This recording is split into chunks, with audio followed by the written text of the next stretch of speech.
তো hello everyone, তোমরা সবাই কেমন আছো? তো আজ আমাদের বাড়িতে সকাল সকাল মিস্ত্রিরা চলে এসেছে সব কাজ কমপ্লিট করার জন্য, কারণ কালকে আমাদের ঢালাই হবে তার জন্য। আর এদিকে কাল রাত্রে আমাদের ওয়ারিংয়ের কাজও কমপ্লিট করা হয়েছে, দেখতেই পাচ্ছ তোমরা। তো চলো গাইস, এখন যাব আমি বাইরে।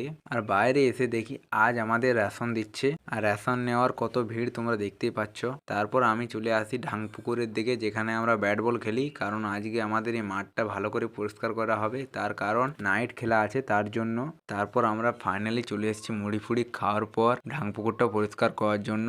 আর এদিকে এই গাছটা কাটতে হবে, তার কারণ ওই যে ওখানে রাস্তাটা দেখতে পাচ্ছ, ওইখানটা ঢালাইটা পুরো নিচের মাটিটা নেমে যাচ্ছে, তার জন্য এটা আড়ে আড়ে দিতে হবে। তো ফাইনালি আমি এখন গাছটা কাটতে লেগে গেলাম, আর আমার সঙ্গে কেউ নাই তোমরা দেখতেই পাচ্ছ, কারণ সবাই আমাদের ছেলেগুলা কুড়িয়া। তারপর এদিকে দেখি আমাদের কুড়িয়া ছেলেগুলো কাজে লেগে গেছে, যে গাছটা আমি কাটছিলাম সেই গাছটা ওরাও কাটছে এখন। তো ফাইনালি অনেকক্ষণ কাজ করার পর আমরা কিছুক্ষণ রেস্টও নিয়ে নিচ্ছি।